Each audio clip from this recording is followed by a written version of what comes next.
Rousey. Hi my families, எல்லாரும் எப்படி இருக்கீங்க? இந்த எபிசோடில் பார்த்தீங்கன்னா ஈவினிங் ரொட்டீன் தான் ஷேர் பண்ணியிருக்கேன்.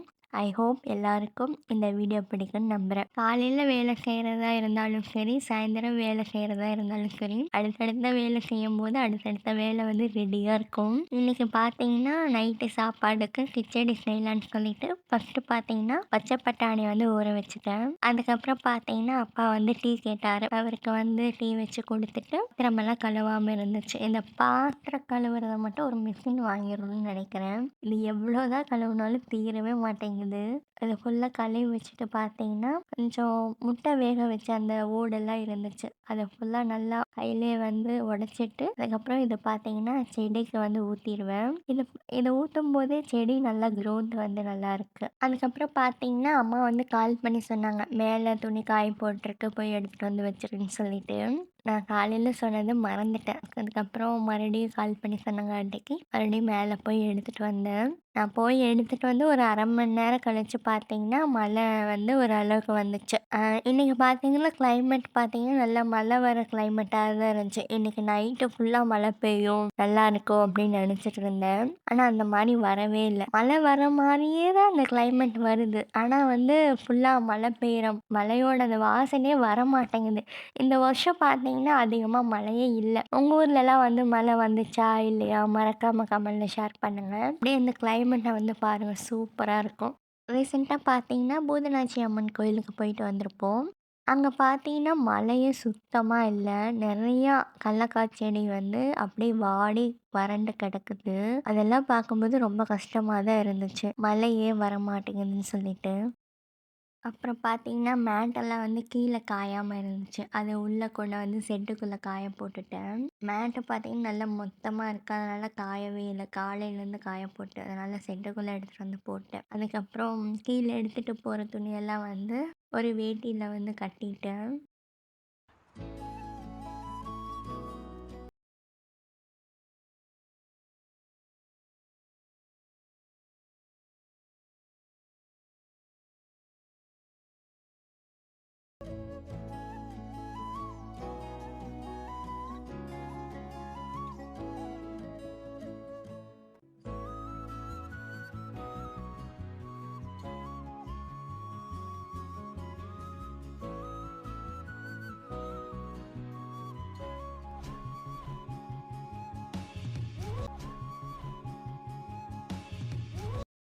அடுத்த வேலை பார்த்தீங்கன்னா அப்பா வந்து முட்டை வாங்கிட்டு வந்தார். முட்டையும் எண்ணெயும் வாங்கிட்டு வந்தார்.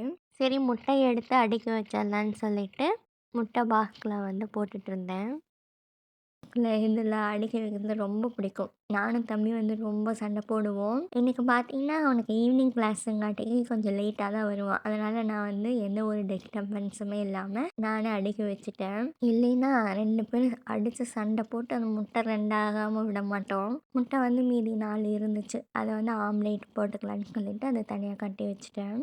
சரி ஸ்வேதா, அடுத்த வேலை ரெடியாக இருக்குன்னு சொல்லிட்டு மறுபடியும் வந்து எண்ணெயும் ஊற்றி வச்சிடலான்னு சொல்லிட்டு அதையும் வந்து பல கன்ஃபியூஷனுக்கு இப்படி வைக்கலாமா அப்படி வைக்கலாமா எண்ணெய் கீழே சிந்திருமோன்னு சொல்லிட்டு கடைசியாக வந்து வச்சு ஊற்றும் போது எனக்கு கொஞ்சம் டவுட்டு தான் கீழே சிந்திருன்னு சொல்லிட்டு. அதனால் ஒரு கீழே பிளேட்டை வச்சுட்டு அதுக்கப்புறம் ஊற்றி வச்சுட்டேன்.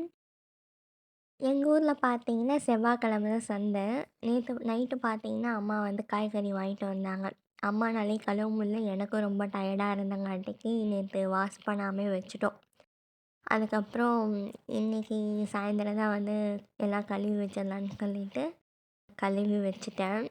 ஆனால் அந்த நாள் வந்து அந்தந்த வேலையை முடித்ததுக்கப்புறம் தான் ஒரு சாட்டிஸ்ஃபேக்ஷனாக இருக்கும். அடுத்த நாள் பண்ணும்போது ரொம்ப டயர்டாக தான் இருந்துச்சு, அந்த நாள் முடிச்சிருக்கலாமேன்னு சொல்லிட்டு.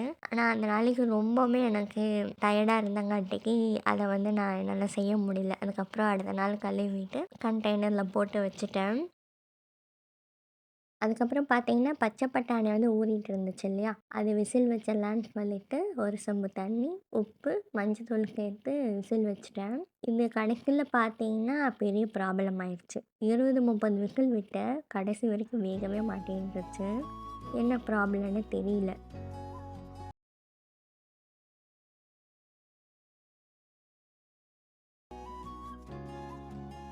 இந்த மழை கிளைமேட் ஆரம்பித்தா போதும், இங்கே பார்த்தீங்கன்னா நிறைய லைட் பூச்சி வந்து அதிகமாக வரக்க ஆரம்பிச்சிடும். அதனால் பார்த்தீங்கன்னா நைட்டு சாப்பாட்டுக்கு பார்த்தீங்கன்னா கொஞ்சம் முன்னாடியே வந்து செஞ்சுருவோம், சீக்கிரமாகவே செஞ்சுருவோம். இல்லைன்னா வந்து கிச்சனில் நிறைய பூச்சி வரும். வெளியில் பூச்சி வந்தாவே அந்த ஏரோஸ் வழியாக வந்து நிறைய வந்துடுது. ஸோ அதனால் பார்த்தீங்கன்னா சீக்கிரமாகவே வந்து சாப்பாடு செஞ்சுருவோம். அதனால் இன்றைக்கி பார்த்தீங்கன்னா கிச்சடி வந்து கொஞ்சம் பிரியாணி டேக்கில் புதுசாக ட்ரை பண்ணலான்னு சொல்லிட்டு கொஞ்சமாக கேரட், கொஞ்சமாக வெங்காயம், தக்காளி, இஞ்சி, பூண்டு சேர்த்து டிஃப்ரெண்ட்டாக பண்ணலான்னு சொல்லிட்டு அதுக்கு தான் வெஜிடபிள் கட் பண்ணிகிட்டு இருந்தேன்.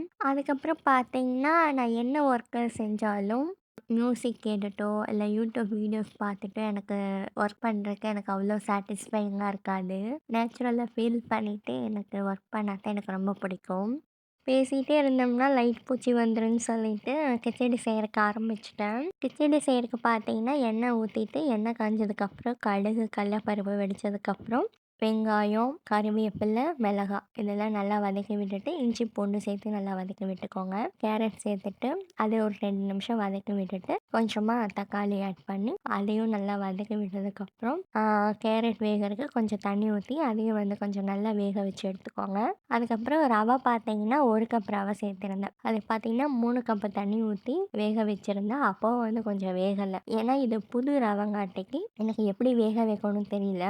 இது பார்த்தீங்கன்னா கடையில் வாங்குகிற ரவை இல்லை. இது பார்த்தீங்கன்னா ஊருக்குள்ளெல்லாம் வருவாங்க, அவங்க கிட்ட வாங்கினது. ரவை பார்த்தீங்கன்னா 1 கப் போட்டால் 2 கப் ஒவ்வொரு ஆகுது.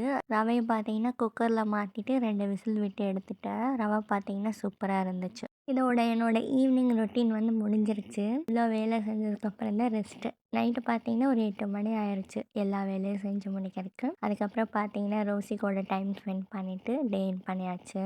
இந்த வீடியோ உங்களுக்கு பிடிச்சிருக்குன்னு நம்புகிறேன். நம்ம வீடியோக்கு ஃபர்ஸ்ட் டைம் பார்க்குறீங்கன்னா மறக்காமல் சப்ஸ்கிரைப் பண்ணிக்கோங்க. இந்த மாதிரி நிறைய விலாகில் வந்து பேசலாம். அடுத்த விலாகில் பார்க்கலாமா? பாய்.